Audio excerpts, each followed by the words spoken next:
Welcome to your doom. Shut it and get over here. Massive uppercut!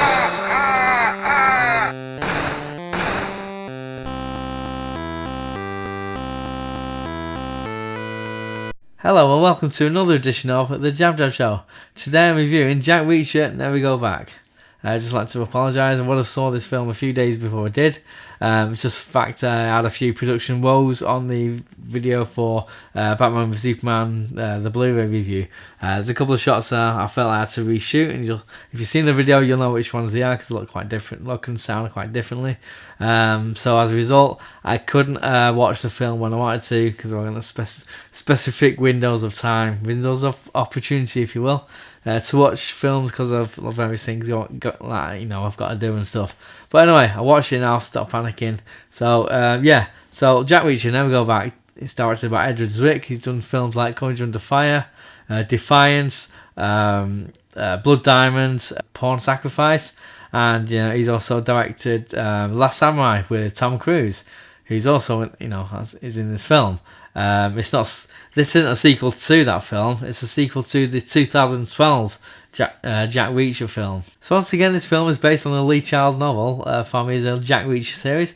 Tom Cruise plays Jack Reacher once again, who's accused of some serious crime. He needs to clear his name, and in turn doing so, he uncovers a major conspiracy from within, and also something from the past comes back, and that could substantially change his life forever. So before the first film came out and Tom Cruise was cast as Jack Reacher, a lot of people, like say fans of the books and whatever, had doubts about that because Jack Reacher is supposed to be the 6'5" man mountain of a guy, something Tom Cruise really isn't, But I personally feel like, given the performance he gave and the intensity he brought to the role in that film, the physical likeness of the source characters is not that important for me.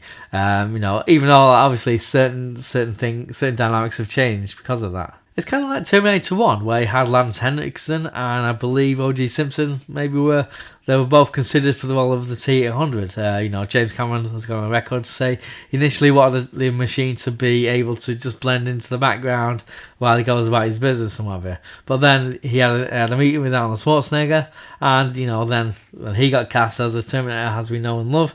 But that also, because of his physicality, it just changed the dynamics of the initial, idea of it. So I feel Tom Cruise is good in this film as well. He's always moving, he's always thinking. You can see his little eye movements and little facial tics.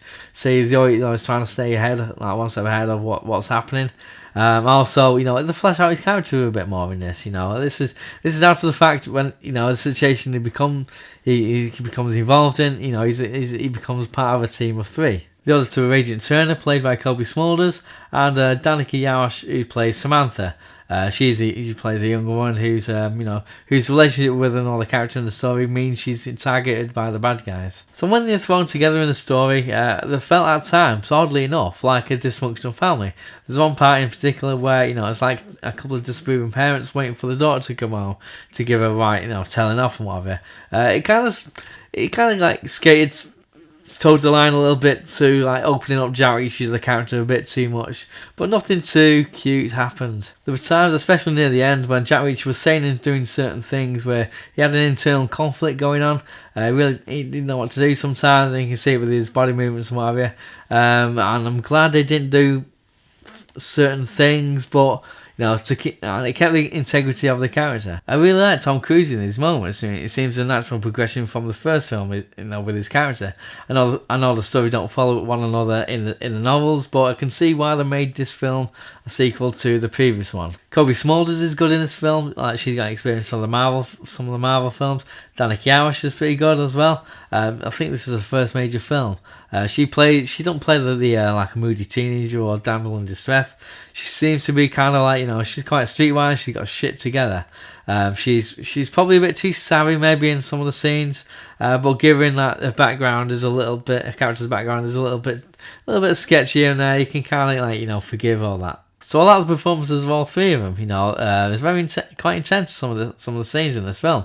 There's some good fight scenes, good chase scenes, and there's a lot of running about as well. You know, including a bit at the airport where the three of them are being pursued. And I was thinking, like, with the actions of what they're doing, how it plays out, I'm surprised they didn't cause a major security alert. The problem I found with this film, though, like pretty much everything in terms of the action and fighting has been done better in other films. Like there's a fight in an enclosed area, there's a chase scene through a street party, there's a fight and a chase over rooftops, whatever. It's all been done better before. Don't get me wrong, Tom Cruise still brings a lot of intensity to the role. He's like committed and efficient, what have you.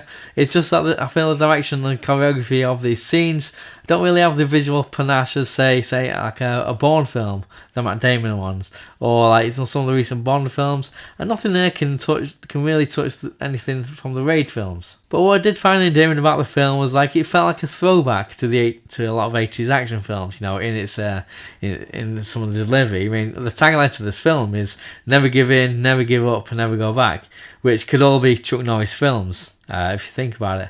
And there's also when Jack Reacher says to a character, like near the start, "You never counted on me," like in such a way. So in conclusion, I really like Tom Cruise and the Jack Reacher role again.